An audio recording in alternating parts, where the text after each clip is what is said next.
Hello everyone, I am the Boring Historian, and I am here to help you today. I know you use this video to fall asleep, so before that, like the video and subscribe to the channel. Also, where are you from, and what time are you watching? Now get comfortable and relax. The term caveman conjures images of hunched, fur-clad figures, wielding clubs and dragging their knuckles across the ground. Popular culture has often portrayed our prehistoric ancestors as primitive brutes with little intellectual capacity or social sophistication. However, archaeological evidence, paleoanthropological studies, and comparative analyses of modern hunter-gatherer societies reveal a far more complex and nuanced reality of prehistoric human existence. This narrative explores the daily lives of our ancestors during the Paleolithic period, spanning from approximately 2.6 million years ago to about 12,000 years ago.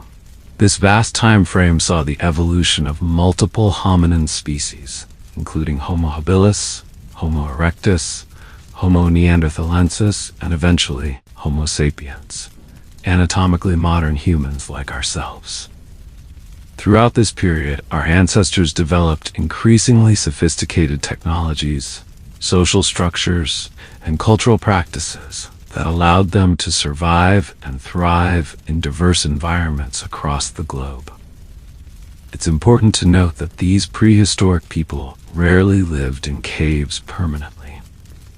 While caves have provided excellent preservation environments for archaeological remains, hence our knowledge of cave art and other artifacts, our ancestors were largely mobile, adapting their living arrangements seasonally and geographically. They constructed shelters from available materials, sought natural protection in rock shelters or woodland settings, and migrated to follow resources and adapt to climatic changes. Understanding what cavemen actually did requires us to set aside modern assumptions and preconceptions. These were fully human beings with the same cognitive abilities as modern humans, navigating a world vastly different from our own. Their days were filled with essential activities for survival, but also with social interaction, learning, creative expression, play, and contemplation. This narrative aims to reconstruct, as accurately as possible, based on available evidence, the rhythms and realities of daily life for our Paleolithic ancestors. The story of humanity begins in Africa, where the earliest members of our lineage emerged. To understand what early humans did in their daily lives, we must first recognize the evolutionary context from which they arose. The earliest hominins, such as Australopithecus species, appeared around 4 to 7 million years ago. These early ancestors were bipedal, but retained many ape-like features. Their daily activities likely centered around foraging for plant foods, perhaps supplemented with occasional scavenging of animal remains. Their cognitive abilities and technological capacities were limited compared to later Homo species. The emergence of the genus Homo around 2.8 million years ago marked a significant shift. Homo habilis, handyman, was the first species known to create stone tools deliberately and systematically.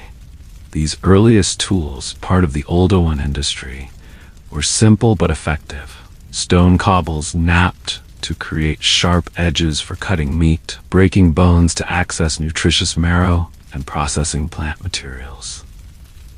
With Homo erectus appearing around 1.9 million years ago, we see further developments that would profoundly shape daily life. Homo erectus had a larger brain, a more human-like body proportion, and created more sophisticated tools, the Acheulean industry, characterized by teardrop-shaped hand axes. Perhaps most significantly, Homo erectus was the first hominin to master fire, a technology that would transform human existence. The control of fire revolutionized daily routines. It provided warmth, allowing early humans to remain active during evening hours and survive in cooler climates. It offered protection from predators, creating a safe zone around the hearth. Most crucially, cooking food made many plant resources more digestible and nutritious, while killing pathogens in meat. This dietary revolution may have fueled further brain growth and cognitive development. Homo erectus was also the first hominin species to disperse widely beyond Africa, reaching parts of Asia and Europe. This expansion into new environments required adaptability and innovation in daily subsistence strategies. By the time of the Middle Paleolithic, multiple human species coexisted across the Old World.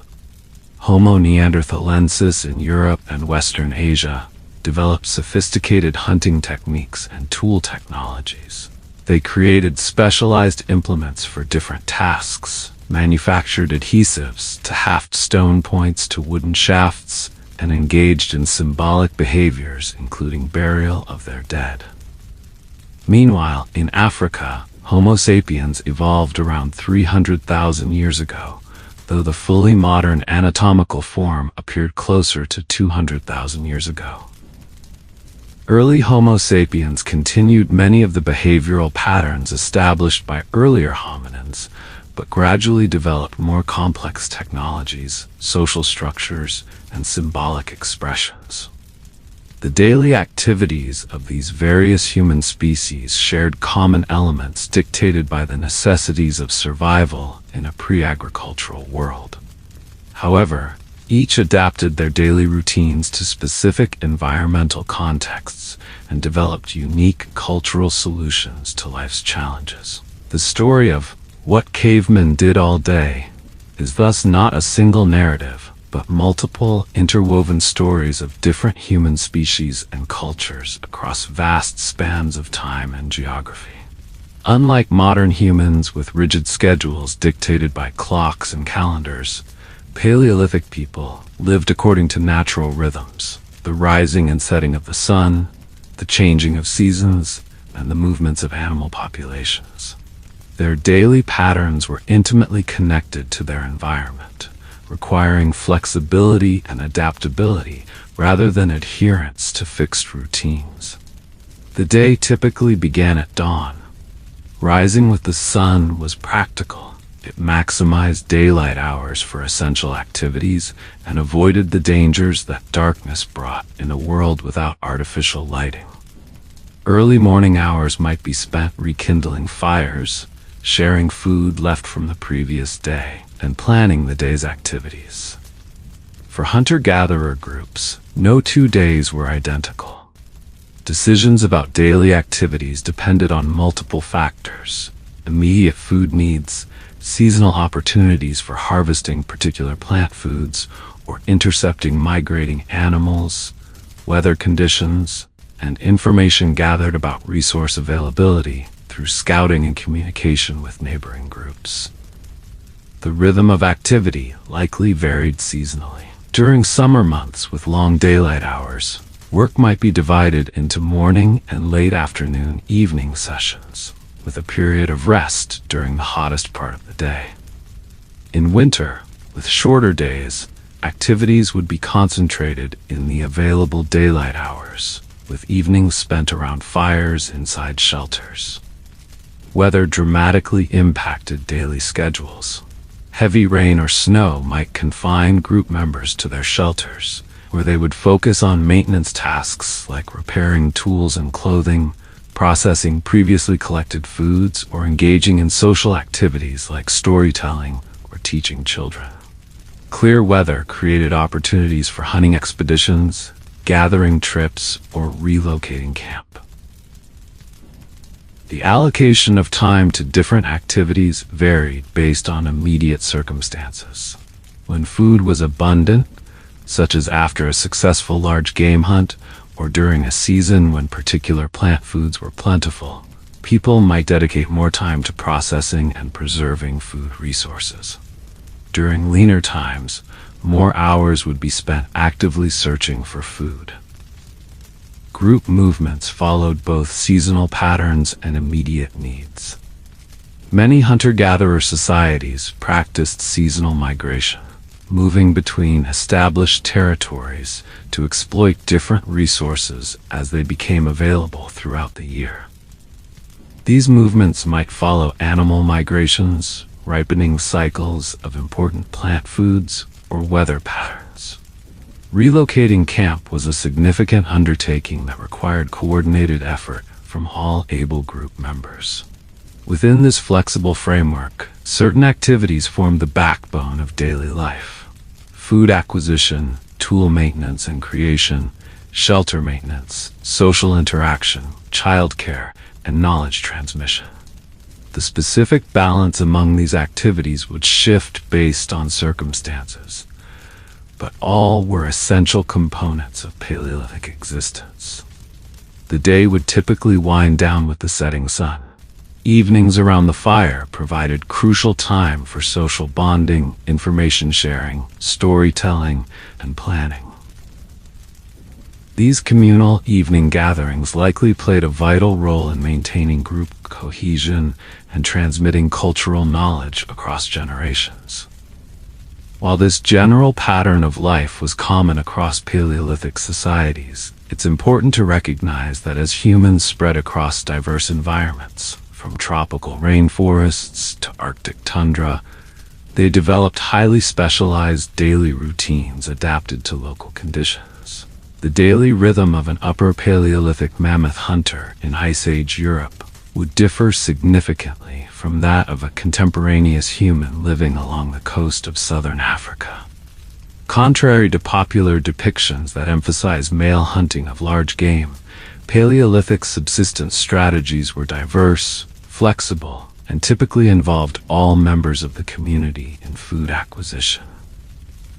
The archaeological record and studies of modern hunter-gatherers suggest that plant foods gathered primarily, though not exclusively, by women often provided the majority of calories, with hunting contributing variable but important nutritional components, particularly protein and fat. Gathering plant foods required extensive ecological knowledge. Prehistoric humans needed to identify hundreds of plant species, understand their growth cycles, recognize when they were ready for harvest, and know how to process them for consumption. This knowledge was cumulative, passed down through generations and continuously updated through observation and experimentation. A typical gathering expedition might involve several women, often accompanied by children, traveling to areas where desired plants were known to grow. They would carry containers made from bark, woven plant fibers, animal skins, or large shells to transport their harvest. The gathering process was selective and sustainable.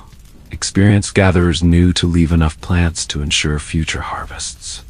Beyond plants, gathering included collecting eggs, honey, insects, shellfish, small reptiles, and amphibians.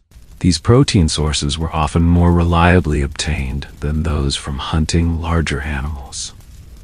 In coastal areas, collecting shellfish from intertidal zones provided crucial nutrition, with shell middens, ancient trash heaps, at archaeological sites testifying to the importance of this food source. Seasonal considerations strongly influenced gathering practices. During periods of abundance, groups might focus on harvesting and processing particular resources for storage. For example, nuts with high fat and protein content could be collected in large quantities during their brief ripening period and stored for leaner times. The processing of plant foods, removing inedible parts, leaching out toxins, grinding seeds, often required significant time and labor, which would be distributed among group members. Hunting during the Paleolithic evolved from opportunistic scavenging to sophisticated, coordinated strategies for bringing down large game. Early hominins likely practiced scavenging, either passive scavenging of abandoned carcasses or confrontational scavenging, where predators were driven from their kills. As tools and hunting strategies developed, active hunting became more prominent. Hunting techniques varied based on prey species, environment, and available technology. 1. Persistence hunting. This ancient technique, still practiced by some modern hunter-gatherers, involves tracking and pursuing an animal until it becomes exhausted from heat and exertion. Humans' unique thermoregulatory adaptations, including sweating and relative hairlessness, allow for better heat dissipation during prolonged exercise compared to most mammals, which must stop to pant. 2. Ambush hunting. Setting up along known animal pathways or near water sources to surprise prey. This method required intimate knowledge of animal behavior and patience. 3. Communal drives. Groups would coordinate to drive animals into natural traps such as box canyons, swamps, or snowdrifts where they could be more easily dispatched. Later Paleolithic communities created artificial structures to aid in these drives. 4. Projectile hunting. The development of thrown spears, atlatls, spear throwers, and eventually bows and arrows dramatically changed hunting by allowing humans to kill at a distance, reducing personal risk. Number 5. Trapping. Setting snares, pit traps, and other devices to capture animals without direct confrontation. Evidence suggests that Paleolithic hunters often focused on particular species that offered optimal returns for effort expended. In Europe, sites show specialization in hunting reindeer, horse, bison, or mammoth during different periods. In some regions, hunters might focus on herd animals during their seasonal migrations, when large numbers could be taken in coordinated hunts. After acquisition, foods required varying degrees of processing. Meat needed to be butchered, with different cuts allocated according to cultural practices. Archaeological evidence shows that butchery became increasingly refined over time, with specialized tools developed for different stages of the process. Cooking transformed human nutrition. Roasting meat and plant foods over open fires was likely the earliest cooking method. Earth ovens, pits lined with heated rocks, allowed for slow cooking of foods wrapped in leaves or animal skins. Boiling became possible once containers could be made waterproof, either through fired clay in the later Paleolithic, or by using waterproof baskets or animal stomachs suspended above fire or filled with heated stones. Preservation techniques extended the usefulness of seasonal foods. Drying meat, fish, and fruits in the sun or over smoke preserved them for later consumption. In cold regions, freezing provided natural preservation. Smoking, fermentation, and other processing methods were likely developed to extend food storage capabilities. The successful acquisition, processing, and storage of food was the central preoccupation of Paleolithic daily life. These activities structured time, determined movement patterns, shaped technology, and influenced social organization. While modern humans have largely outsourced food production, for our Paleolithic ancestors, the daily work of feeding themselves and their families occupied a substantial portion of their waking hours and required sophisticated knowledge, planning, and cooperation. The Paleolithic period derives its name from the Greek words paleos, old, and lithos, stone, reflecting the predominance of stone tools in the archaeological record. However, prehistoric technology extended far beyond stone implements to include tools made from organic materials like wood, bone, antler, and plant fibers, which have generally been preserved less well.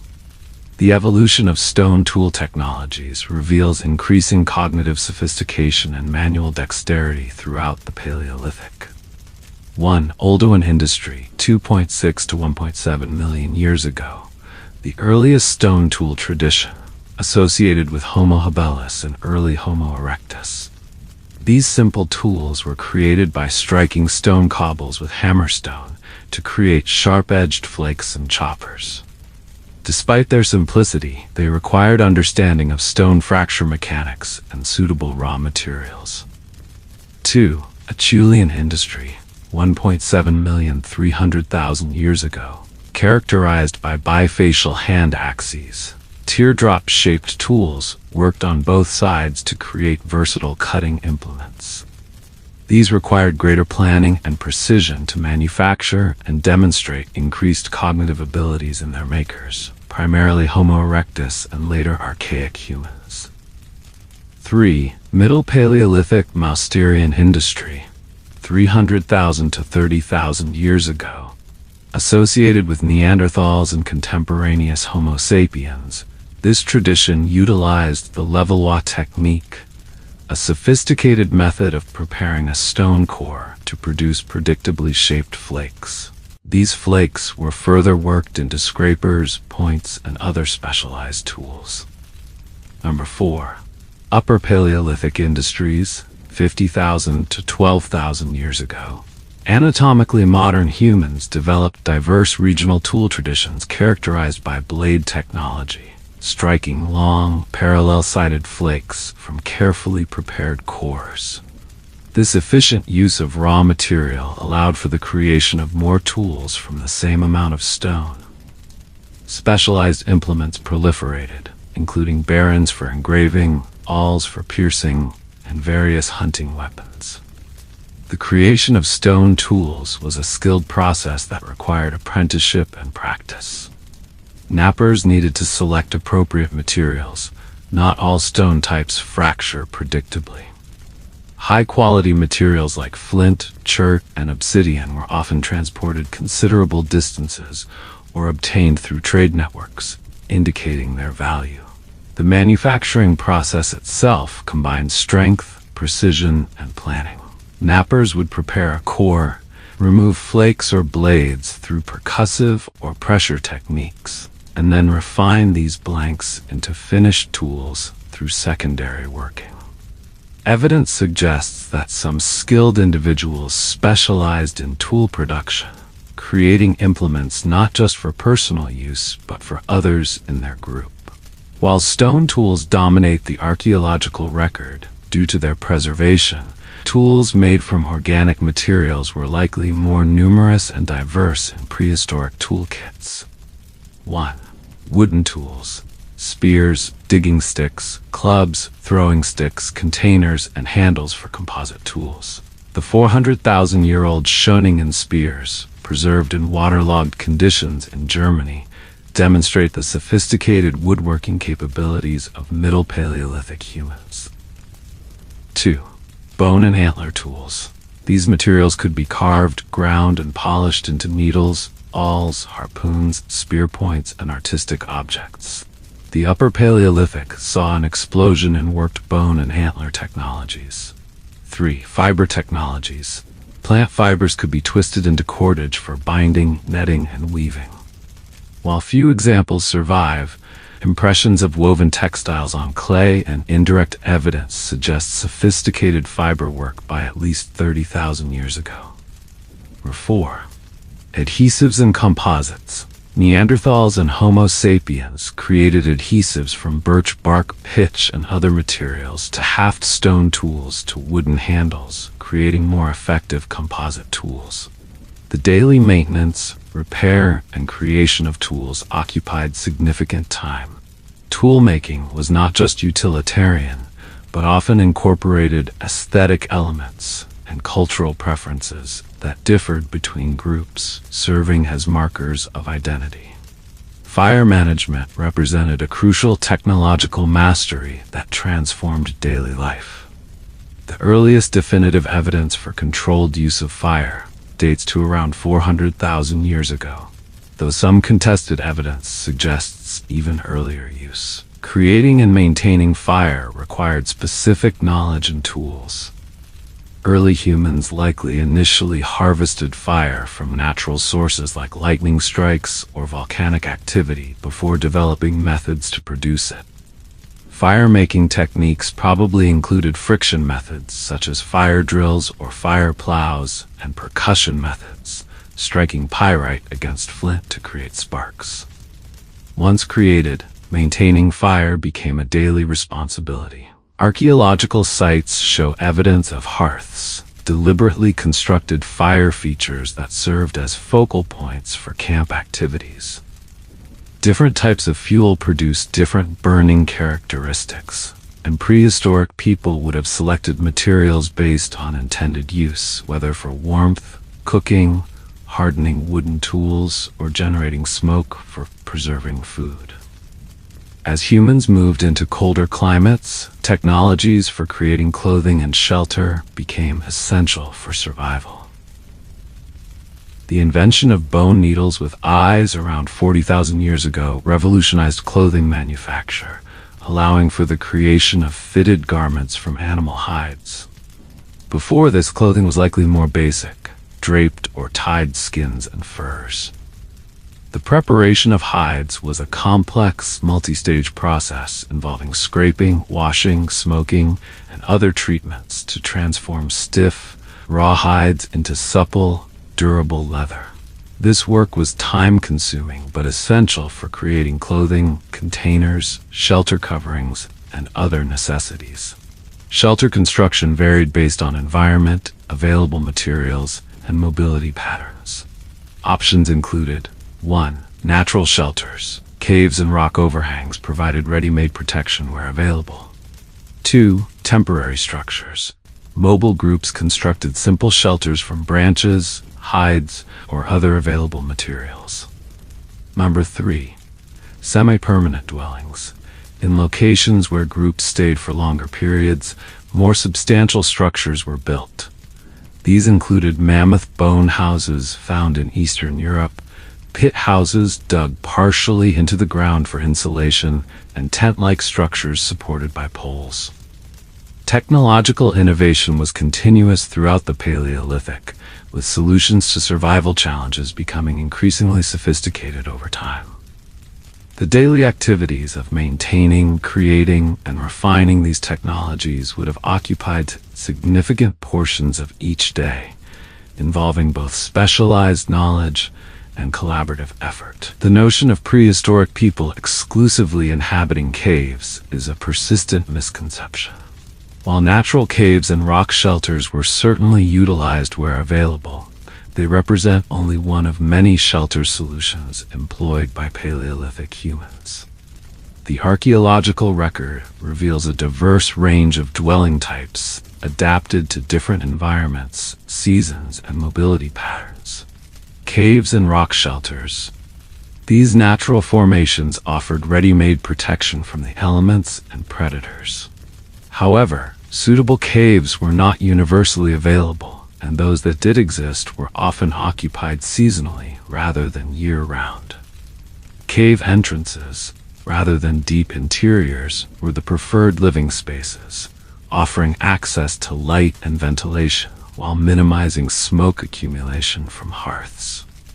Archaeological evidence from cave sites shows that occupants often modified these spaces, creating stone pavements, digging drainage channels, or constructing internal barriers. Open-air camps. In many environments, particularly during warmer seasons, groups established open-air camps. These might feature simple windbreaks or more elaborate tent-like structures. The famous Terra Amata site in France, dated to approximately 400,000 years ago, provides evidence of early hut construction, with post holes suggesting oval structures approximately 8 to 15 meters long. Mammoth bone houses. In the treeless environments of Eastern Europe during the last ice age, Upper Paleolithic humans created substantial dwellings using mammoth bones as building materials. Sites in Ukraine and Russia have revealed circular or oval structures up to 6 meters in diameter, with walls built from mammoth skulls, jaws, and long bones, likely covered with hides. These structures required considerable planning and collaborative effort to construct. Pit houses. By partially excavating their dwellings into the ground, Paleolithic people created more thermally efficient shelters. The earth provided insulation, reducing heat loss in cold climates. These semi-subterranean structures would be roofed with branches, hides, or sod. Tent structures. Mobile groups developed portable shelter technologies. Evidence suggests frameworks of wooden poles covered with animal hides, plant materials, or a combination of both. The weight and bulk of these materials would influence mobility patterns and transportation technologies. Many Paleolithic groups followed seasonal movement patterns, occupying different types of shelters throughout the year.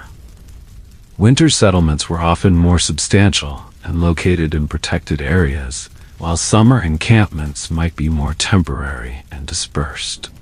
Archaeological evidence reveals that Paleolithic people organized their living spaces in patterned ways that reflected social structures and practical considerations. Even in temporary camps, different activities were often spatially segregated.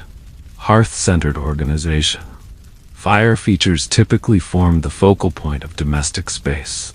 Activities requiring light and warmth clustered around hearths, which served multiple functions, providing heat, light, cooking facilities, protection from predators, and a social gathering point. Activity areas. Specific tasks were often conducted in designated areas, creating identifiable patterns in the archaeological record. These include tool-making areas, identifiable by stone debris, food processing zones, and sleeping spaces. Refuse management. Many sites show evidence of deliberate waste management strategies, with certain areas designated for disposal of food waste and broken tools. This spatial organization improved hygiene and living conditions. In more permanent settlements, the internal arrangement of dwellings often reflected family structure and social organization. Sleeping platforms or areas might be arranged around a central hearth, with specific spaces allocated to different family members based on age, gender, or status. Daily life within these shelters involved numerous essential activities. Fire maintenance. Keeping fires burning required regular attention. Different types of wood and other fuel materials would be selected based on intended use, whether for cooking, warmth, light, or specialized activities like hardening wooden tools. Food preparation. While initial processing of animal and plant foods might occur at acquisition sites, final preparation typically took place at residential camps. Cooking methods included roasting directly over flames, cooking in earth ovens, stone boiling, heating rocks in a fire, then transferring them to containers with food and water, and in later periods, using ceramic vessels. Tool maintenance and manufacturing. Sheltered spaces provided ideal locations for creating and repairing tools, especially during inclement weather. These activities left distinctive archaeological signatures, including concentrations of stone flakes from tool production. Hide working and clothing production. Processing animal skins into usable leather and creating clothing were time-consuming activities often conducted in camp settings. Tools associated with these tasks, such as scrapers and bone needles, are commonly found at residential sites. Childcare and socialization. Residential spaces were centers for childcare, teaching, and intergenerational knowledge transmission. Children would observe and gradually participate in adult activities, acquiring essential skills through observation and guided practice. Social activities.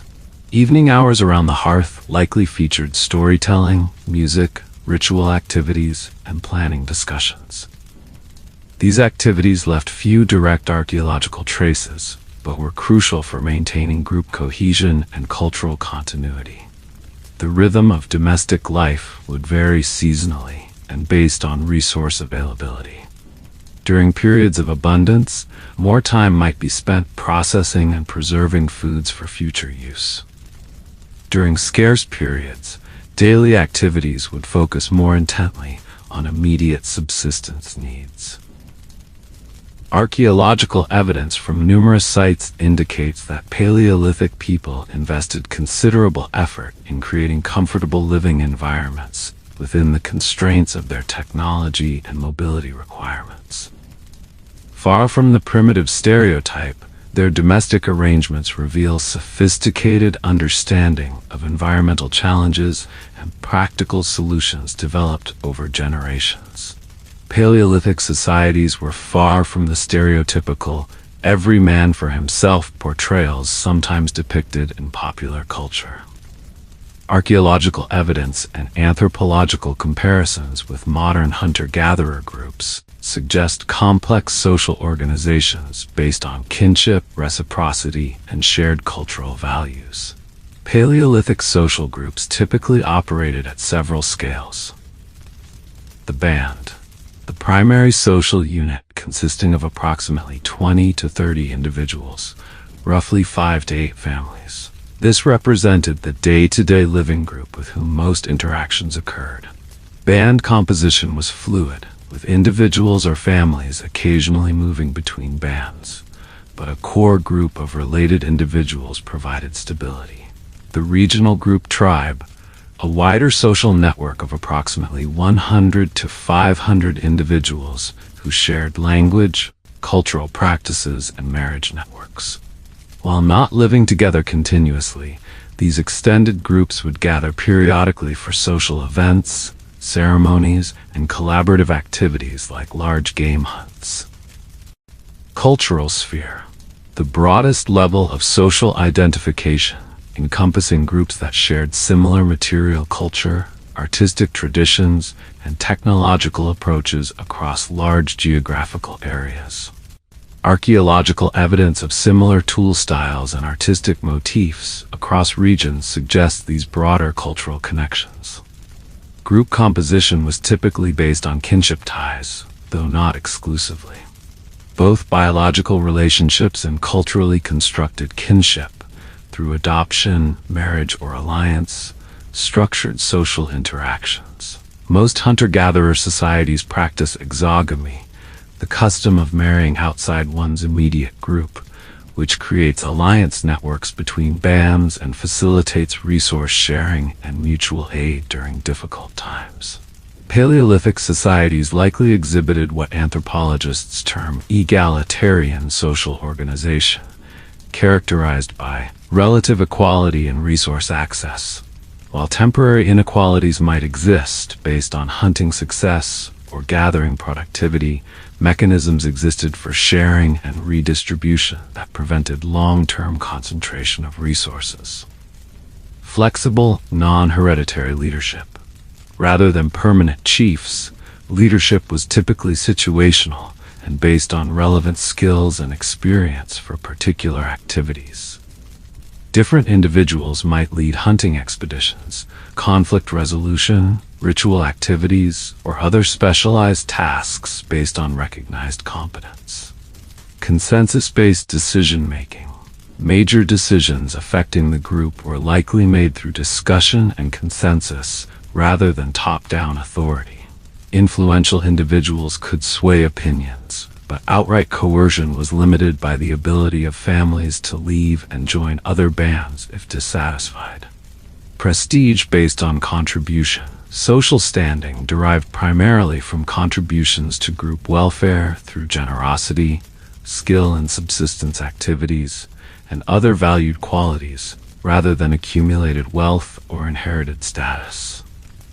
Archaeological evidence for social stratification is minimal during most of the Paleolithic. However, the later Upper Paleolithic shows some signs of emerging status differentiation, particularly in elaborate burials with grave goods that suggest differential treatment of individuals. This period marks the beginnings of more complex social organization that would develop further in the subsequent Mesolithic and Neolithic periods. Evidence suggests that Paleolithic societies practiced a gendered division of labor, though likely with more flexibility than often assumed. Cross-cultural studies of hunter-gatherer societies indicate certain patterns.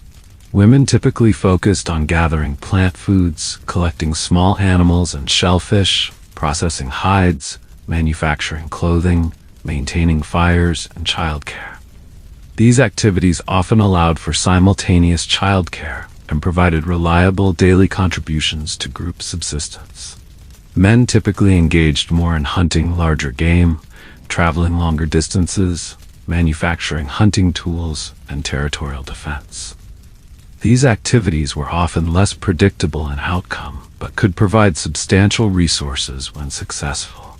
However, this division was rarely rigid. Women participated in hunting smaller game and sometimes larger animals in many hunter-gatherer societies. Men gathered plant foods when opportunities arose.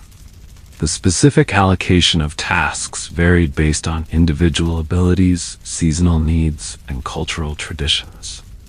The contribution of women's gathering activities to overall caloric intake has often been underestimated. Ethnographic studies of modern hunter-gatherers show that gathered foods typically provide 60 to 80% of calories consumed, with hunting contributing the remainder. This pattern was likely similar for many Paleolithic groups, though proportions would vary based on environment and seasonal availability. Rather than a relationship of dominance and subordination, gender relations in most hunter-gatherer societies reflect complementarity and interdependence. Each gender's economic contribution was essential for group survival, creating mutual dependence and relative balance in social influence, though specific expressions of gender roles varied among cultures. Without formal legal institutions, Paleolithic societies developed other mechanisms for maintaining social order. While interpersonal violence certainly occurred in Paleolithic societies, as evidenced by trauma patterns in skeletal remains, the archaeological record suggests that sustained organized warfare was relatively rare during most of the period. The costs of conflict in small-scale societies where every individual's contribution was valuable likely encouraged development of these non-violent conflict resolution mechanisms.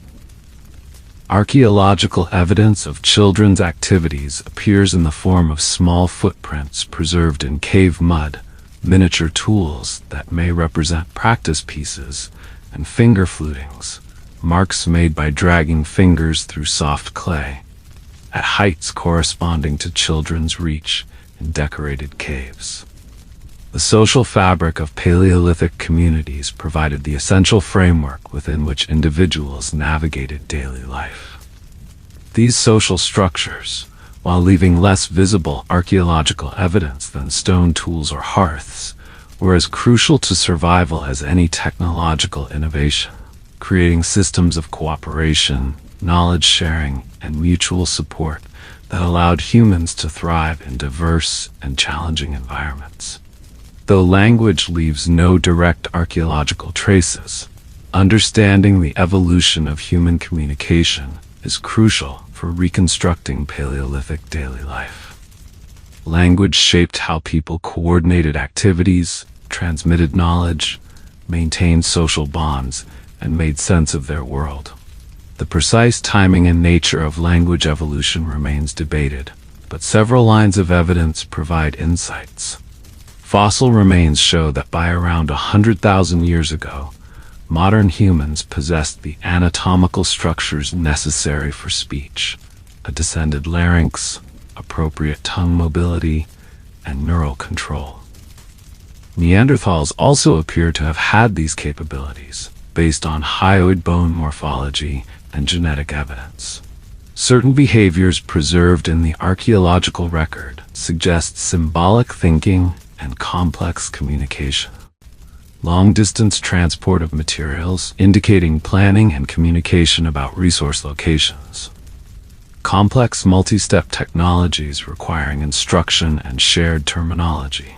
Artistic and symbolic expression, indicating abstract thinking. Burial practices, suggesting shared beliefs about death. Mutations in genes associated with language, particularly FOXP2, provide clues about the biological foundations of language capacity. Most researchers believe that rudimentary language capabilities emerged with early Homo species and became progressively more sophisticated, with anatomically modern humans developing fully modern language capabilities between 100,000 to 50,000 years ago. This period coincides with an acceleration in cultural innovation visible in the archaeological record, suggesting a possible connection between enhanced communication abilities and technological cultural development. For Paleolithic people, language served numerous practical functions in daily life. Coordination of collaborative activities, hunting large game, constructing shelters, and other group endeavors required planning, role assignment, and real-time coordination that would be impossible without language. Information sharing about resources. Knowledge about the location, properties, and processing requirements of food sources and raw materials could be communicated efficiently through language. Warning systems. Verbal alerts about predators, environmental hazards, or human threats allowed for rapid response to dangers. Teaching and learning. Complex skills like tool-making, medicinal plant use, and hunting strategies could be explained verbally in addition to demonstration, accelerating knowledge transmission. Social bonding. Conversation, storytelling, and verbal play strengthen social connections essential for group cohesion. Beyond practical functions, language likely shaped how Paleolithic people conceptualized their world. Different language families categorize reality in distinct ways, from how they divide the color spectrum to how they conceptualize time, space, and causality. The specific languages of Paleolithic groups would have influenced their perception and understanding of their environment. While verbal language was central to Paleolithic communication, it existed alongside other communication systems, gesture and body language. These likely remained important even after the development of speech, particularly for communication across language barriers or in situations requiring silence, such as hunting. Material signals. Archaeological evidence suggests intentional marking of territories and pathways. Items like shell beads, ochre, and distinctive artifacts may have served as group identity markers, facilitating recognition between bands with shared cultural affiliations. Visual communication. Rock art, portable art objects, and body decoration likely serve communicative functions, conveying information about group identity, personal status, or spiritual beliefs. Sound signals. Non-linguistic sounds such as whistles, calls, or percussion could transmit simple messages over distances where speech would be ineffective. Storytelling was likely a central feature of Paleolithic social life, serving multiple functions. 1. Preservation of practical knowledge. Stories could encode information about seasonal patterns, animal behavior, plant properties, and navigation in memorable formats. 2. Explanation of natural phenomena. Narratives provided frameworks for understanding environmental events, astronomical cycles, and other observed patterns. 3. Transmission of social values. Stories modeled appropriate behavior, illustrated consequences of norm violations, and reinforced cultural values. 4. Entertainment and social bonding. Gathered around evening fires, stories provided entertainment and strengthened group identity through shared narrative traditions. 5. Spiritual understanding. Mythological narratives offered explanations for life's mysteries and provided comfort in the face of uncertainty. The evidence for narrative traditions comes partly from the continuity of certain themes in prehistoric art across vast distances and time periods, suggesting shared mythological frameworks transmitted through oral tradition. Modern hunter-gatherer populations typically exhibit high linguistic diversity relative to population size, with distinct languages often emerging even between neighboring groups. This pattern suggests that Paleolithic populations likely spoke numerous distinct languages, even within relatively small geographical areas. Language differences would have influenced interactions between groups. potentially creating both barriers and opportunities. Multilingualism was probably common in boundary areas, with individuals who could communicate across language barriers playing important roles in facilitating trade and alliance networks. The rich communicative environment of Paleolithic societies, combining verbal language, gesture, visual symbolism, and other signaling systems, provided the foundation for complex social interactions, knowledge accumulation, and cultural transmission that characterized daily life. Far from the grunting caveman stereotype, Paleolithic humans possessed sophisticated communication capabilities that enabled their survival in diverse environments and laid the groundwork for the accumulation of cultural knowledge across generations.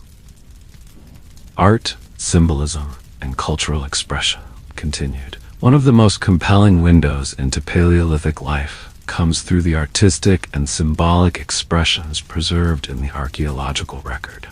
These creative works move beyond mere survival necessities to reveal the intellectual, spiritual, and aesthetic dimensions of prehistoric human experience. Cave art and rock paintings, perhaps the most famous Paleolithic artistic expressions, are the spectacular cave paintings found primarily in Western Europe, with notable examples in France, Lascaux, Chauvet, and Spain, Altamira.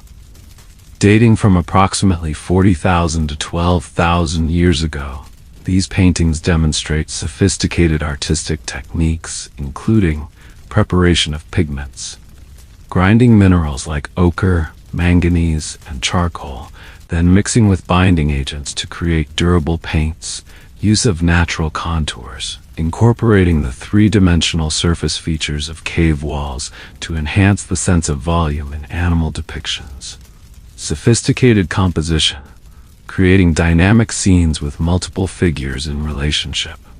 Technical skill, demonstrating understanding of animal anatomy and movement, subject matter primarily focused on animals, particularly large herbivores like bison, horses, and deer, though carnivores and more rarely human figures also appear.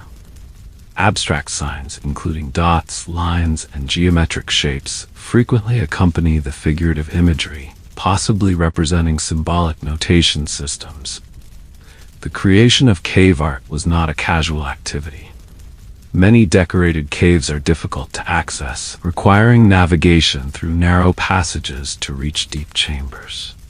Analysis of torch marks and footprints indicates that these journeys often involved small groups, rather than entire communities. The effort required suggests purposeful, possibly ritualistic motivations, rather than mere decoration. Recent dating techniques have revealed that some cave art sites were used and added to over thousands of years, indicating long-term cultural continuity in specific locations. Far from being spontaneous expressions, these artistic traditions reflect sustained cultural practices transmitted across many generations. Portable art. Beyond cave paintings, Paleolithic people created numerous portable art objects. Figurines, small sculptures carved from stone, bone, antler, or modeled from clay. The famous Venus figurines, female forms with exaggerated sexual characteristics, found across Europe from 35,000 to 11,000 years ago, represent one well-known category. Engraved objects, decorative patterns and figurative imagery carved onto tools, weapons, and other utilitarian items. Even everyday implements were often embellished with aesthetic elements. Personal ornaments, beads, pendants, and other decorative items made from shell, bone, teeth, ivory, and semi-precious stones. These appear in the archaeological record from at least 100,000 years ago in Africa. The creation of these objects required considerable time investment, specialized skills, and in many cases, scarce materials. Their abundance in the archaeological record suggests that artistic expression was valued and integrated into daily life rather than being a rare or peripheral activity. Body decoration. Archaeological evidence indicates that Paleolithic humans modified their physical appearance through various forms of body decoration. Pigment use. Residues of ochre and other colorants are frequently found in burials and habitation sites, suggesting body painting for decorative, symbolic, or possibly practical purposes, such as insect repellent or sun protection. Jewelry. Personal ornaments like necklaces, bracelets, and headdresses appear in burials across the Paleolithic world. Clothing decoration. Evidence suggests that hide clothing was not merely functional, but also decoratively enhanced with beadwork, fringing, and possibly dyeing. These practices likely served both individual expression and group identification functions. Ethnographic studies of hunter-gatherer societies show that distinctive body decoration often communicates social information, including group affiliation, age, status, and life achievements. Music and performance. While preserving less archaeological evidence than visual arts, music and performance almost certainly played important roles in Paleolithic life. Musical instruments. Bone flutes dating to approximately 40,000 years ago represent the oldest known musical instruments, though percussion instruments made from perishable materials were likely even older. Acoustic properties of decorated caves. Studies of the acoustics in painted caves reveal interesting sonic properties, with some researchers suggesting that specific locations were chosen for their acoustic qualities. Some decorated chambers produce dramatic echoes and reverberations that would enhance vocal or percussive performances. Dance. While leaving no direct archaeological traces, communal movement and dance are universal in known human societies and likely featured in Paleolithic ritual and social gatherings. Music, dance, and performance would have served numerous functions. Social bonding, ritual efficacy, entertainment, courtship, and possibly therapeutic purposes. Ethnographic studies consistently show that in small-scale societies, musical and performance activities are not specialized arts separate from daily life, but integrated into social, spiritual, and practical activities. The purpose and meaning of Paleolithic art. Interpreting the meaning behind prehistoric art remains challenging, but several theories offer insights. Hunting magic. Early interpretations suggested art served magical purposes to ensure successful hunts by sympathetically representing prey animals. Shamanic practices. Some researchers propose that cave art represents visions experienced during altered states of consciousness, possibly related to shamanic spiritual practices. Cosmological expression. Art may have expressed beliefs about the structure of the universe and relationships between humans, animals, and spiritual forces. Knowledge transmission. Artistic representations might have served educational purposes, recording and communicating information about animal behavior or environmental patterns. Social cohesion. Creating and experiencing art collectively could reinforce group identity and shared cultural understanding. Rather than serving a single purpose, Paleolithic art likely fulfilled multiple functions simultaneously, much as art does in contemporary societies. What is clear is that artistic expression was a significant component of daily life, reflecting cognitive capabilities for symbolic thinking, aesthetic appreciation, and cultural transmission that define human experience. These creative expressions reveal that Paleolithic existence extended far beyond mere survival. Our ancestors lived in richly symbolic worlds where artistic creation, aesthetic appreciation, and cultural expression were integral parts of what it meant to be human, a legacy that continues to resonate with us today. Childhood and learning. In reconstructing Paleolithic daily life, understanding the experiences of children provides crucial insights into how essential knowledge was transmitted and how societies ensured their continuation across generations. While children leave less obvious archaeological signatures than adults, careful analysis reveals evidence of their presence and activities. Early childhood and infant care. Archaeological and ethnographic evidence suggests that Paleolithic childcare practices balanced infant needs with the mobile lifestyle of hunter-gatherer communities. Extended breastfeeding. Analysis of tooth development and isotope studies from prehistoric remains suggest that children were typically breastfed for 3 to 4 years. This practice provided optimal nutrition, immune protection, and birth spacing in pre-contraceptive societies. Physical proximity. Infants were likely carried continuously, similar to practices observed in modern hunter-gatherer groups, who use slings or carrying devices that allow mothers to remain mobile while keeping infants close. This carrying had physiological benefits for temperature regulation and reduced predation risk. Multiple caregivers. While mothers served as primary caregivers, ethnographic studies suggest that care was distributed among extended family members, particularly older siblings, grandmothers, and other female relatives, a pattern known as alloparenting that likely existed in Paleolithic communities. Integration in adult activities.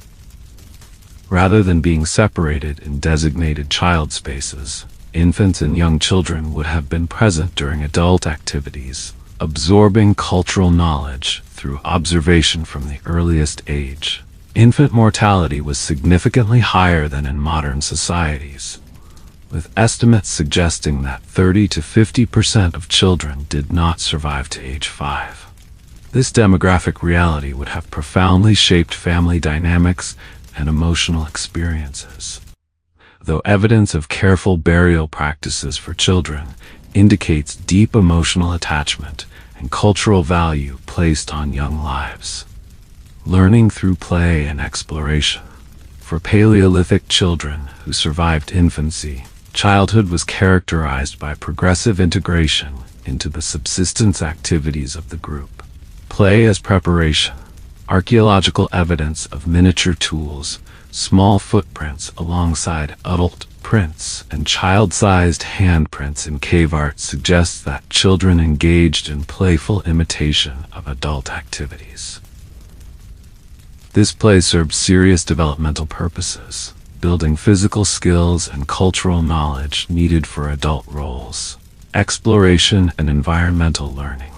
Children in hunter-gatherer societies typically have substantial freedom to explore their surroundings, developing intimate knowledge of local landscapes, plants, and animal behavior through direct experience. Peer learning. Children likely spent significant time in mixed-age playgroups, with older children transmitting knowledge and skills to younger ones without direct adult supervision.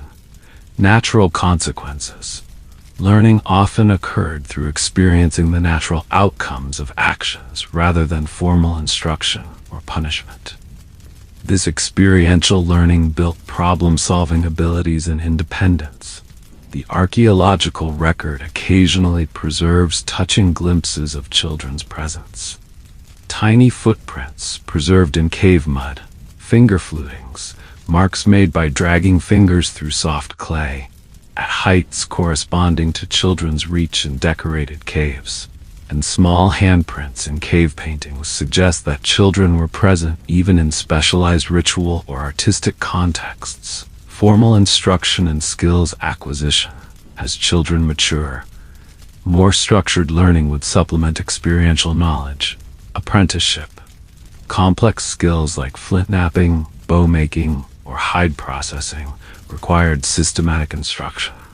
Archaeological evidence of learner pieces showing imperfect technique suggests beginners practicing under guidance. Gender differentiated learning.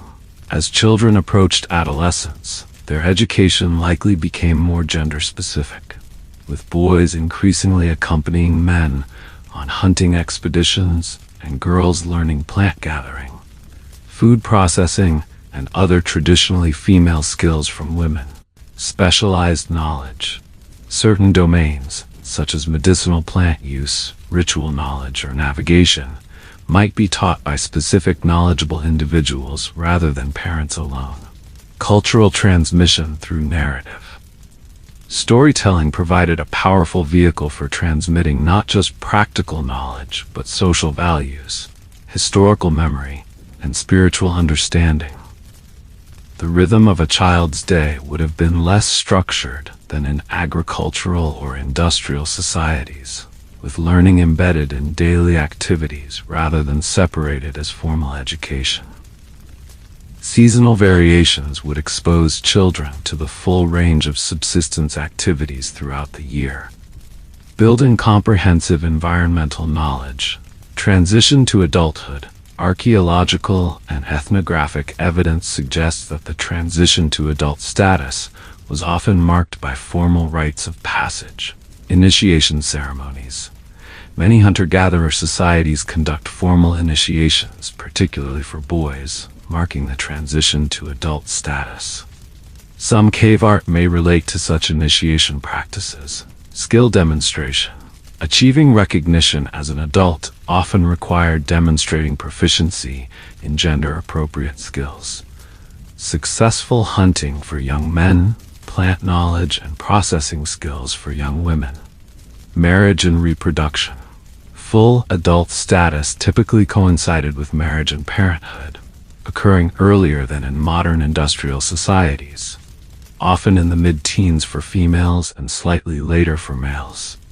Childhood in Paleolithic societies was neither the extended, protected period familiar in contemporary wealthy societies nor the harsh exploitation sometimes imagined.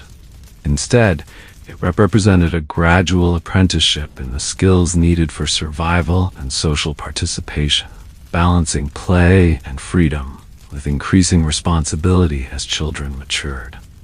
This integrated approach to learning ensured that, by adolescence, young people possessed the comprehensive knowledge required to function as productive adult members of their communities. Mating, reproduction, and family life. Reproduction and family formation were central aspects of Paleolithic life, shaped by both biological imperatives and cultural practices. Archaeological evidence, supplemented by comparative studies of modern hunter-gatherer societies, provides insights into these intimate dimensions of prehistoric existence, mating systems, and marriage practices. The archaeological record offers limited direct evidence about Paleolithic mating patterns, but several lines of evidence suggest likely arrangements.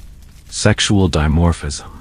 The degree of size difference between males and females in fossil remains provides clues about mating competition. Declining sexual dimorphism through human evolution suggests a shift away from the intense male competition seen in highly polygynous species like gorillas. Residential patterns. Archaeological site structures sometimes reveal patterns in living arrangements that suggest family organization. Most evidence points to small family units within larger band structures. Genetic studies. Analysis of genetic diversity in modern populations suggests that throughout much of human prehistory, female migration between groups was more common than male migration, a pattern consistent with patrilocality, women joining their husband's group, and exogamy, marrying outside one's immediate group.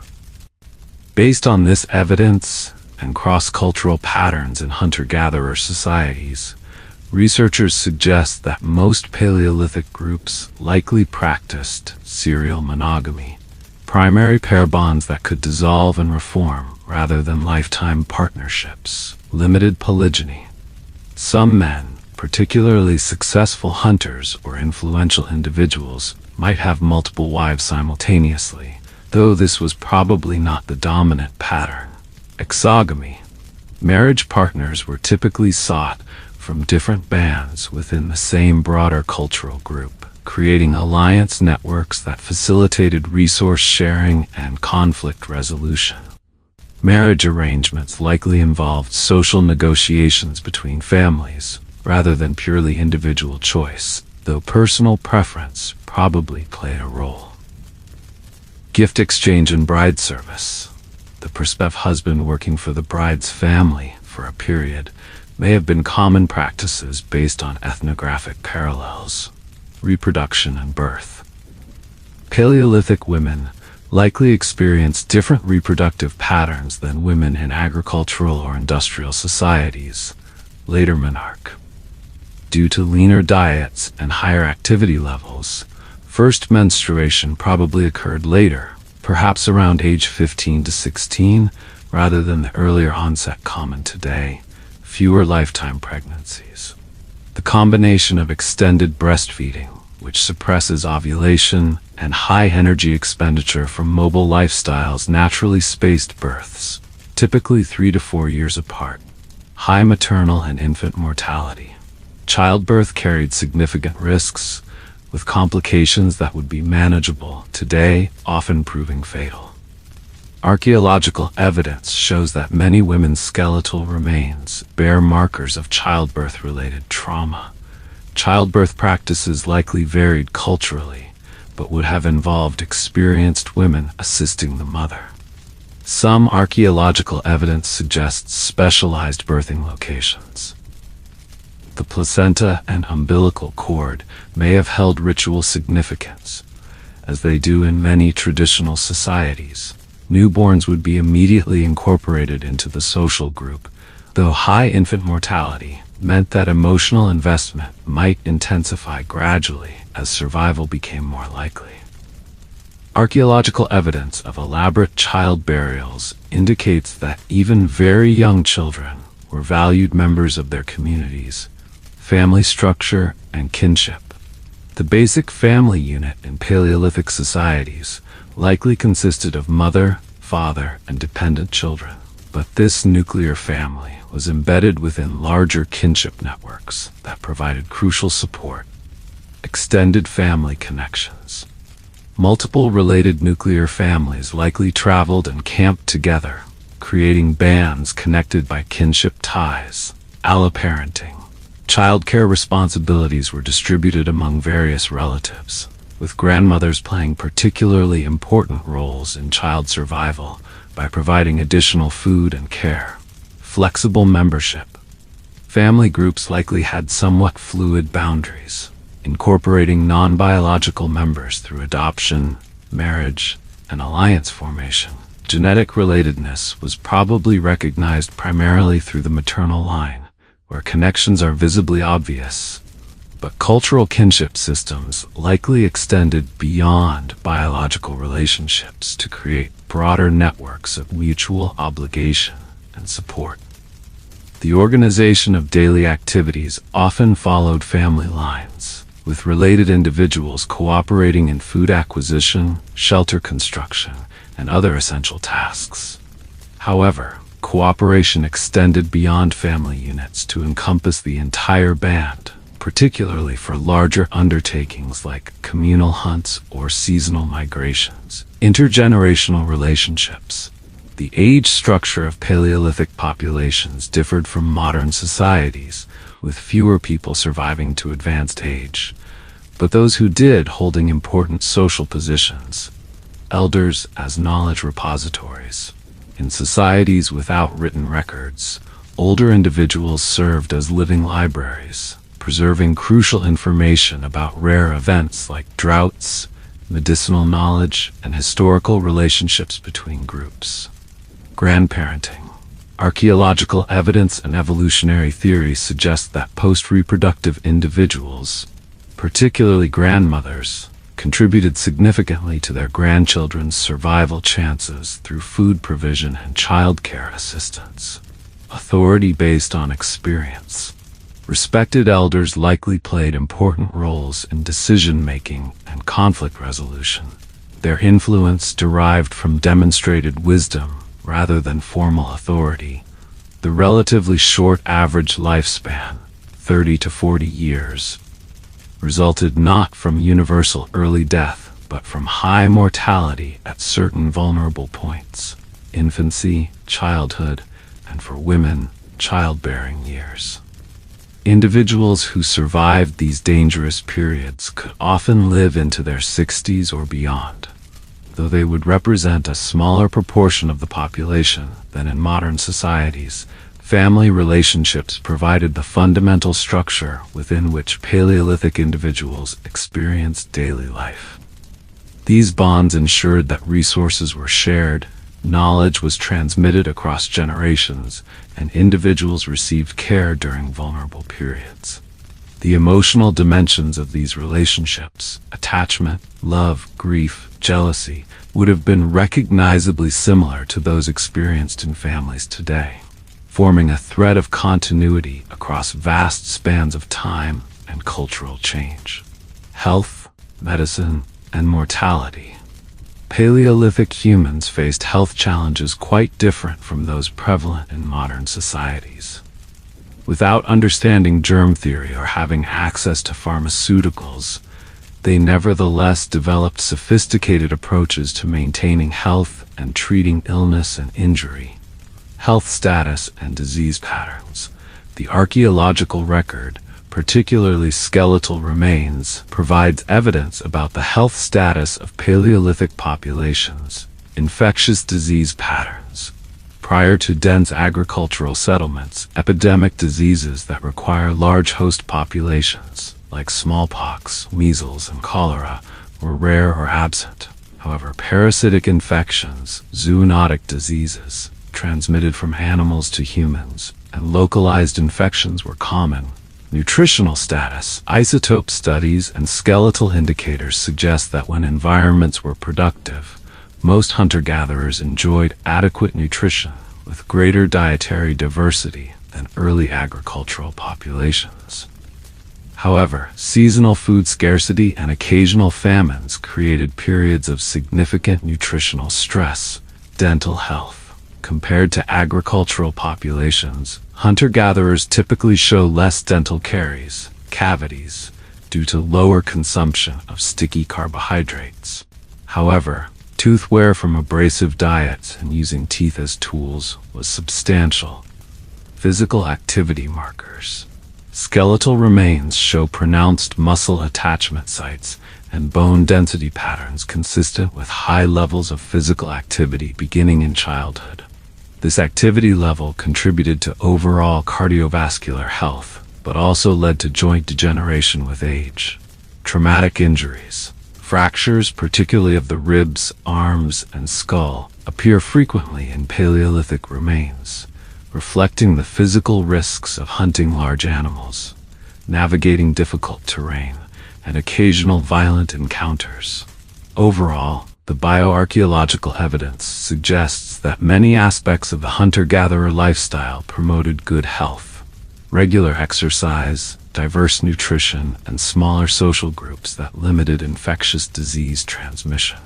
However, acute threats from injury, childbirth complications, and periodic resource scarcity created significant health challenges. Medical knowledge and practices, without written records, direct evidence of Paleolithic medical practices is limited.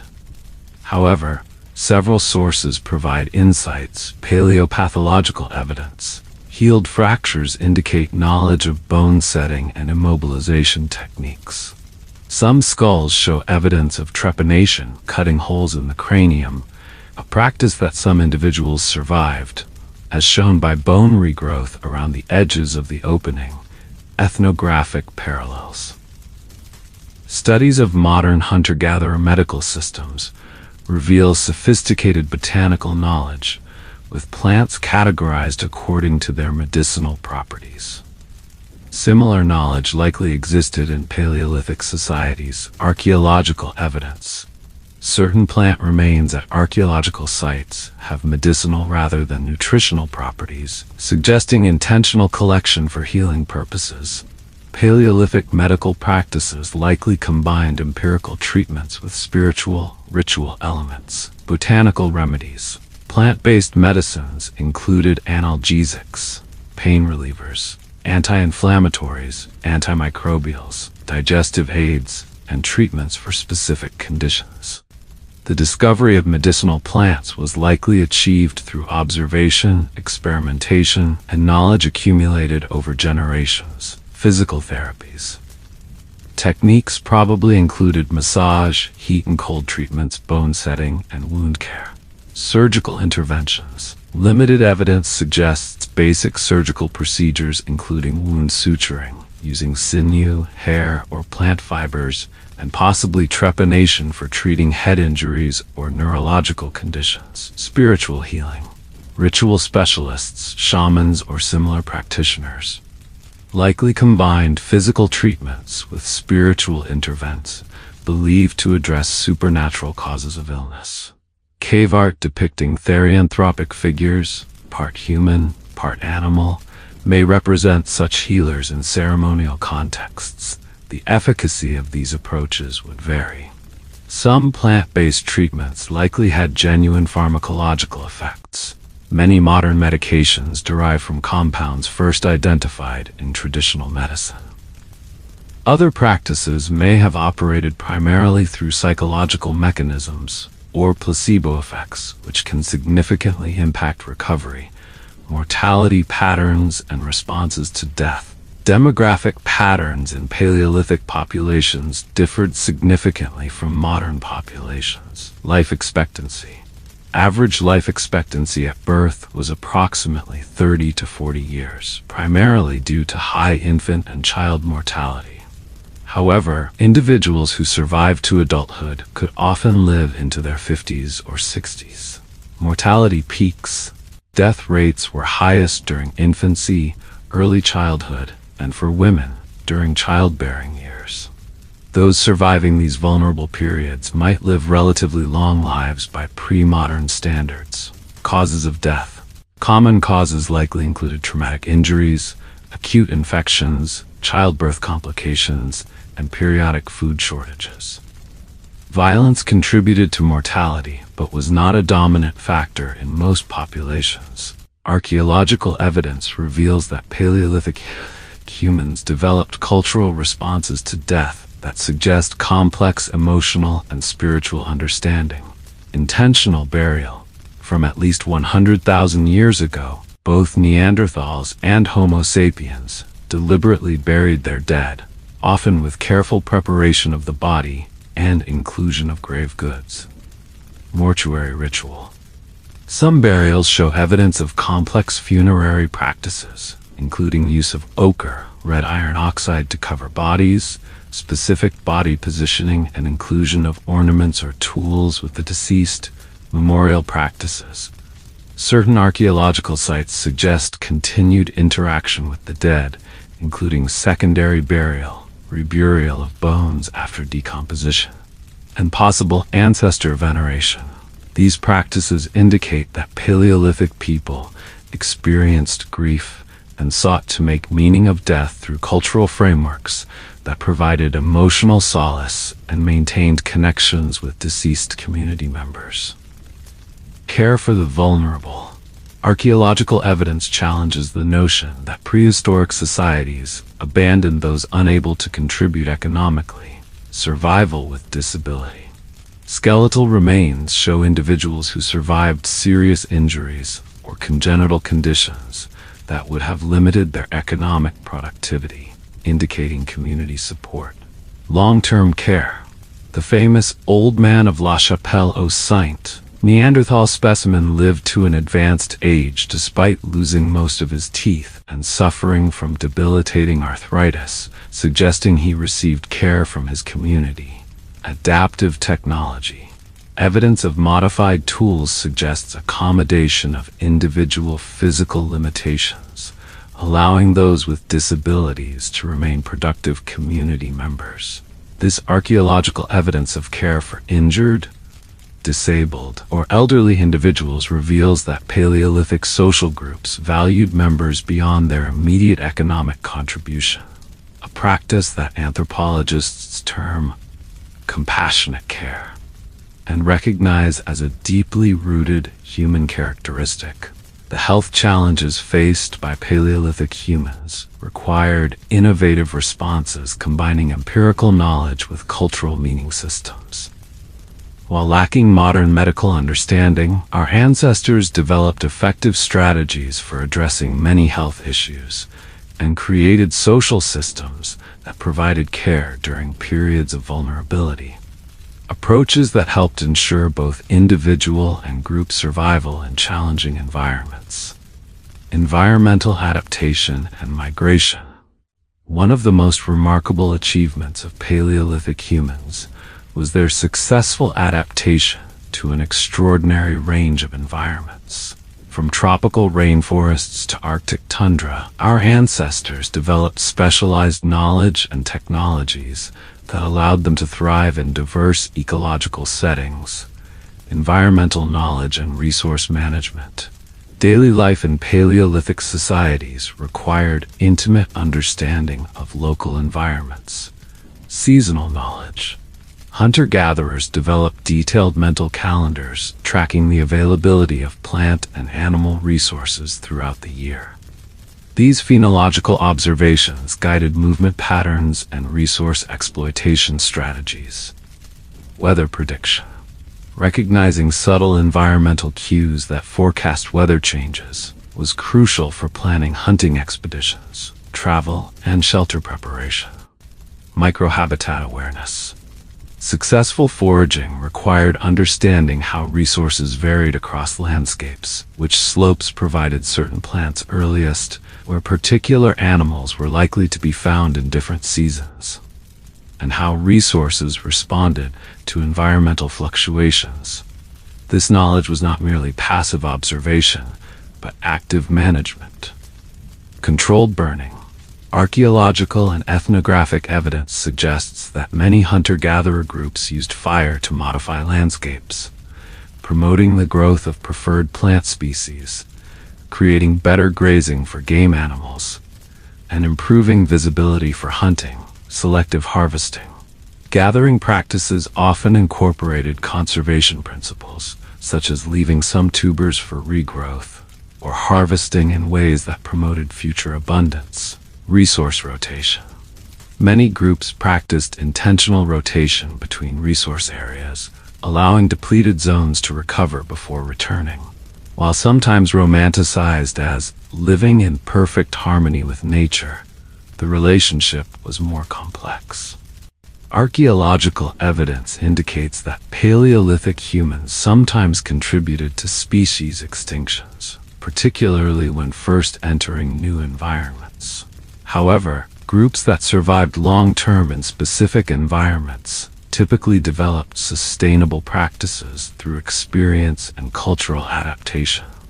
Technological adaptations to different environments. As humans migrated into diverse environments, they developed specialized technologies to address local challenges.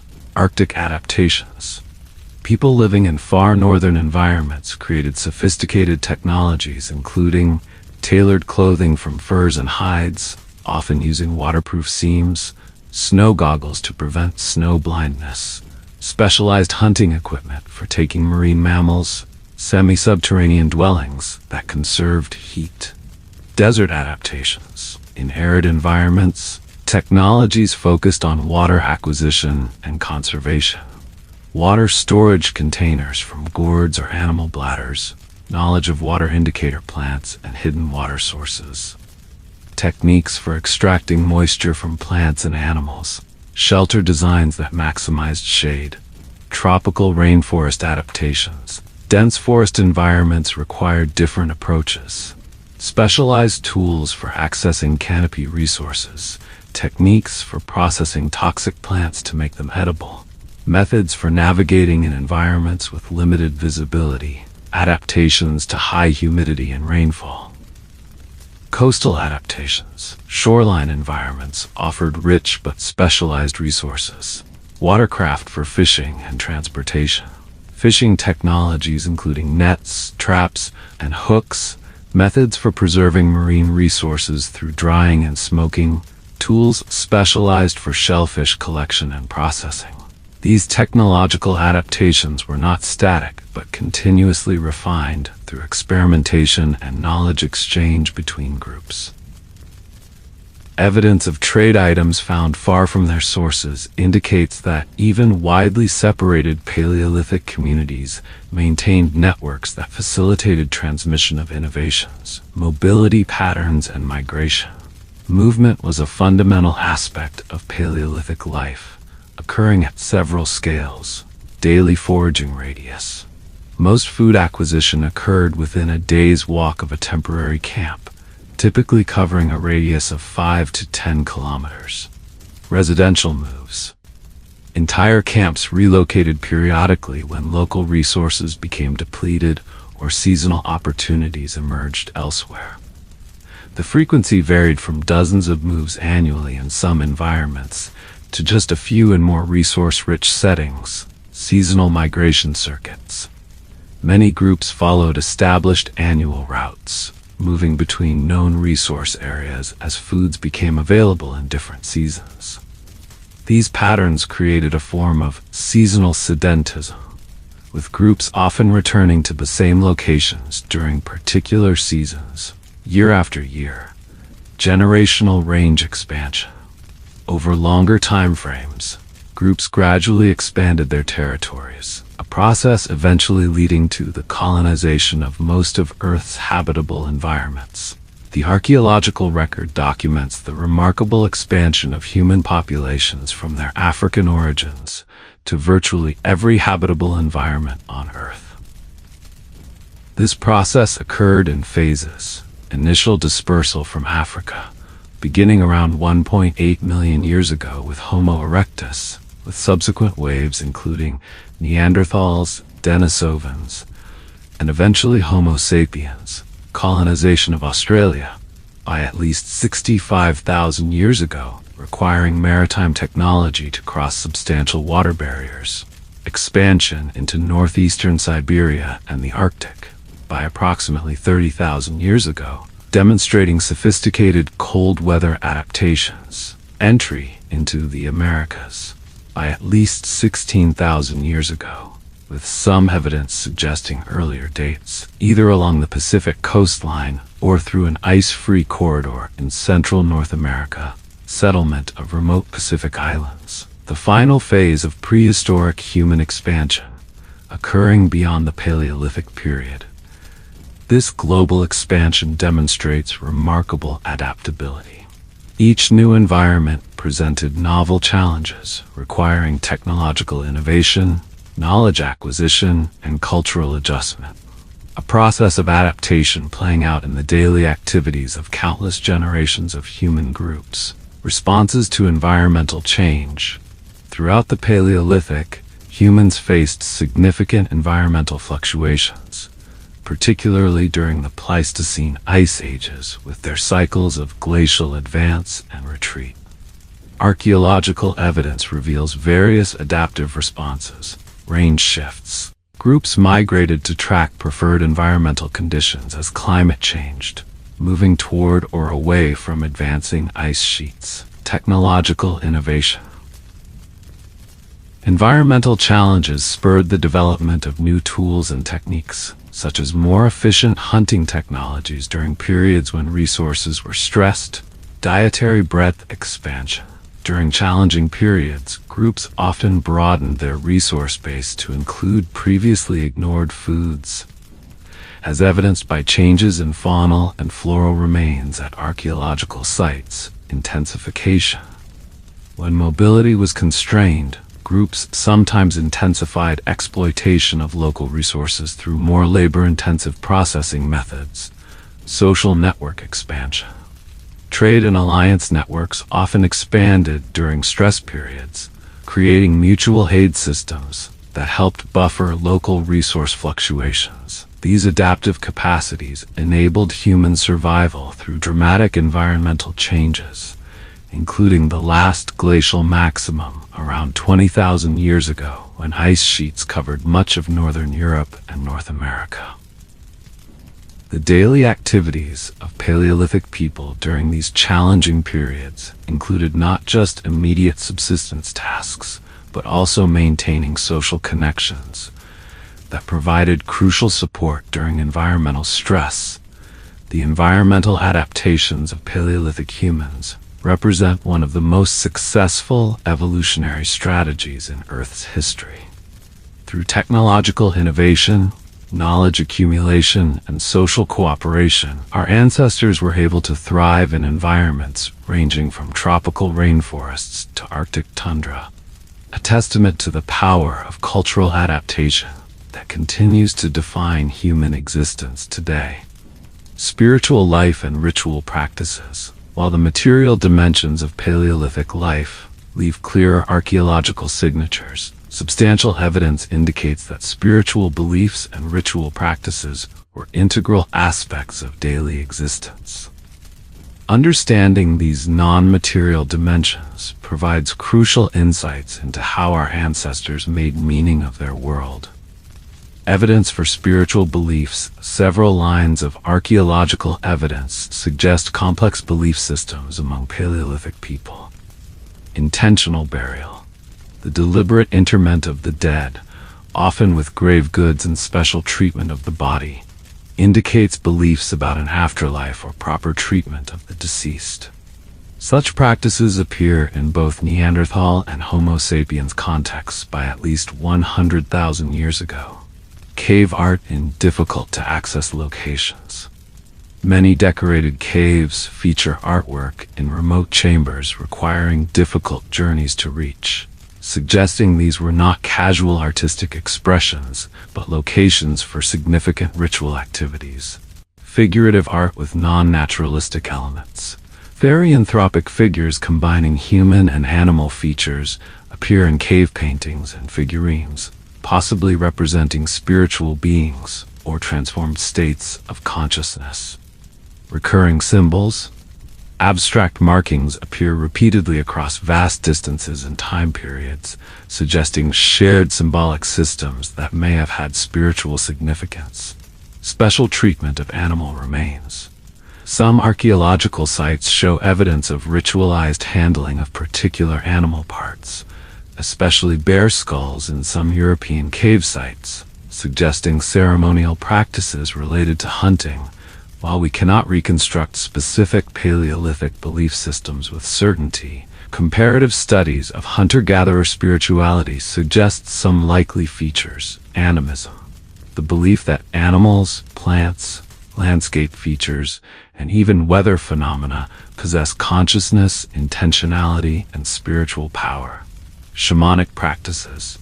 Many hunter-gatherer societies feature individuals who serve as intermediaries between human communities and spirit worlds, often through altered states of consciousness. Ancestral connections.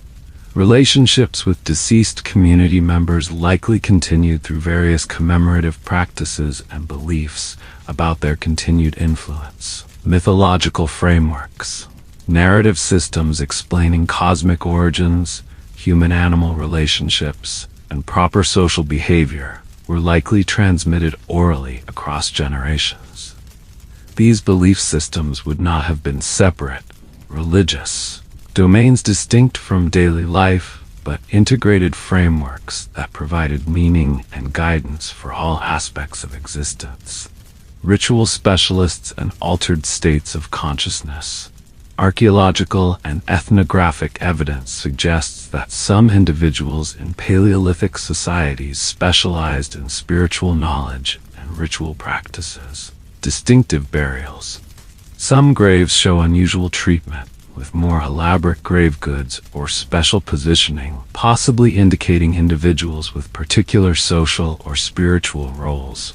Handprints in cave art. Analysis of handprints in some caves suggests they belong to a limited number of individuals, potentially those authorized to create or interact with these sacred spaces. Indirect evidence of altered states.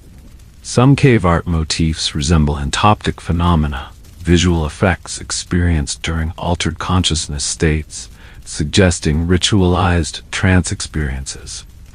These specialists, often termed shamans in anthropological literature, though the term has limitations, likely served multiple community functions: healing, combining empirical treatments with spiritual interventions to address illness and injury; divination, interpreting signs to predict weather, animal movements, or other future events relevant to community welfare. Mediating human-animal relationships. Facilitating successful hunting through ritual practices believed to influence animal behavior or spiritual forces. Crisis management. Providing explanatory frameworks and ritual responses to unusual or threatening events.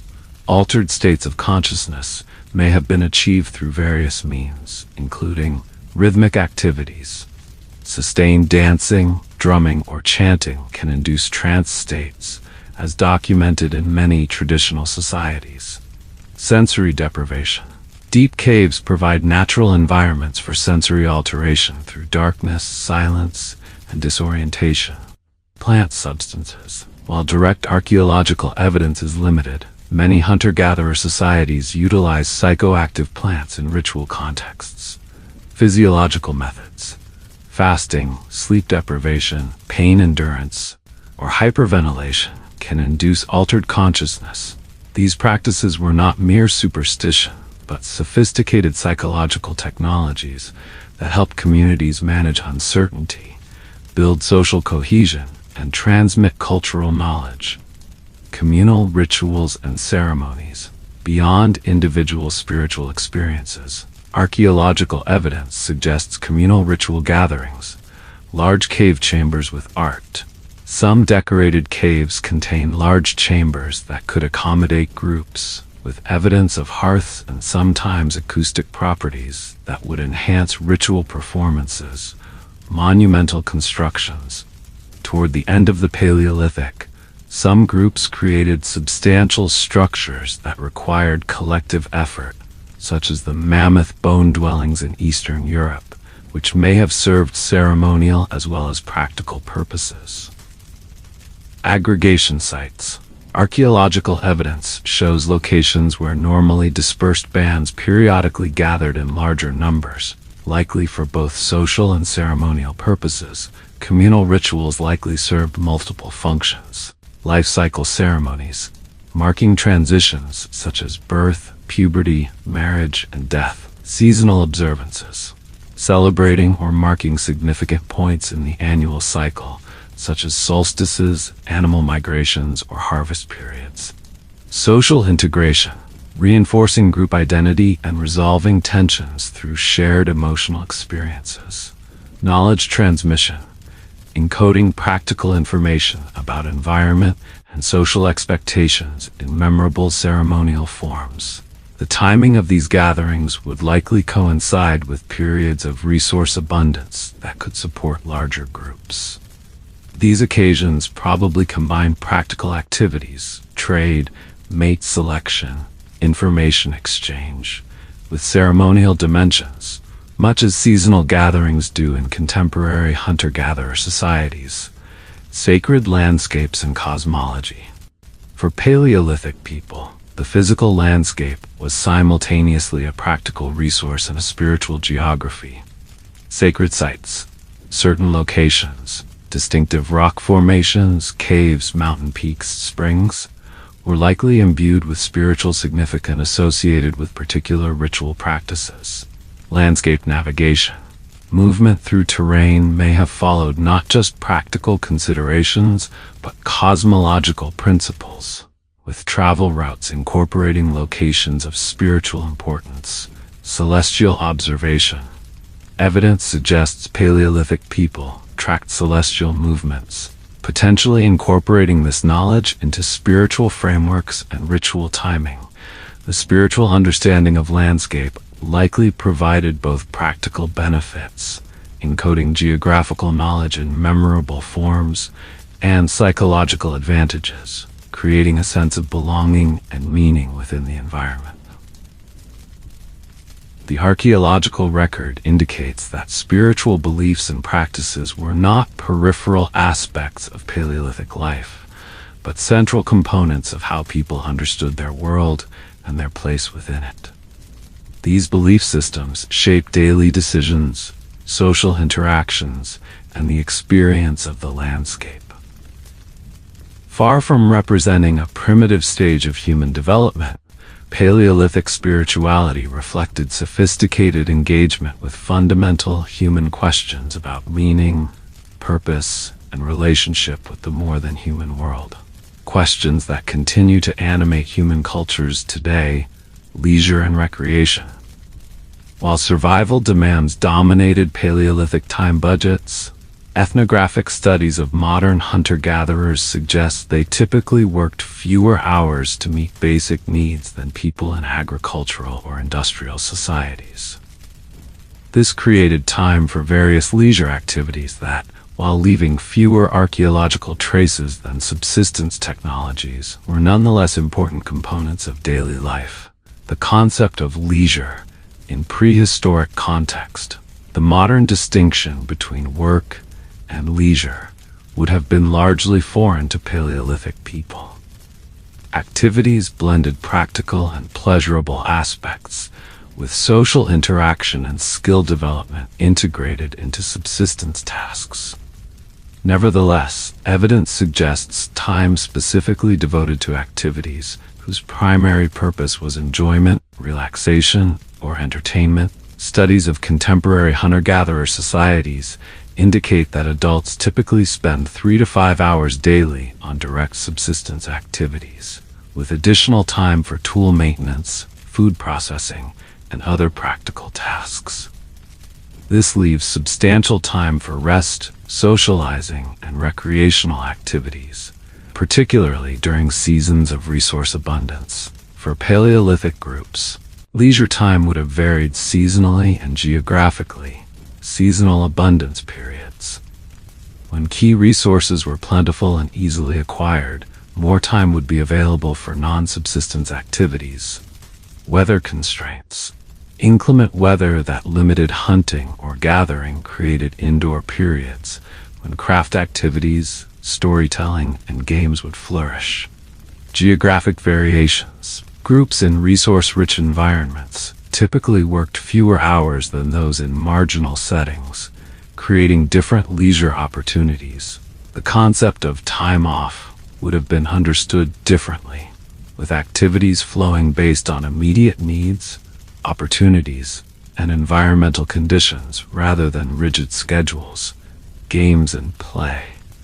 Archaeological and ethnographic evidence suggests various forms of play and games. Board games, patterns of holes carved into rock surfaces at some archaeological sites, resemble game boards, similar to Mancala-type games played in many traditional societies. Dice and chance games. Small carved objects that could function as dice or lots appear in some Upper Paleolithic contexts. Physical games. While leaving few archaeological traces, competitions of skill, strength, and endurance are universal in human societies and likely featured in Paleolithic life. Children's games. Small footprints preserved in cave mud sometimes show evidence of children running, jumping, and engaging in playful movement. Hunting practice games. Activities that developed skills like spear throwing or archery likely combined practical training with competitive play. These games served multiple functions beyond entertainment. Skill development. Games often practiced abilities useful for hunting, gathering, or craft production. Social bonding. Competitive and cooperative play strengthened group relationships and allowed tension release in non-destructive ways. Cultural transmission. Games transmitted cultural values and appropriate behaviors, particularly for children. Cognitive benefits. Strategic games develop planning abilities and other cognitive skills applicable to survival challenges. The integration of play into daily life created opportunities for learning, social connection, and psychological refreshment that contributed to both individual well-being and group cohesion.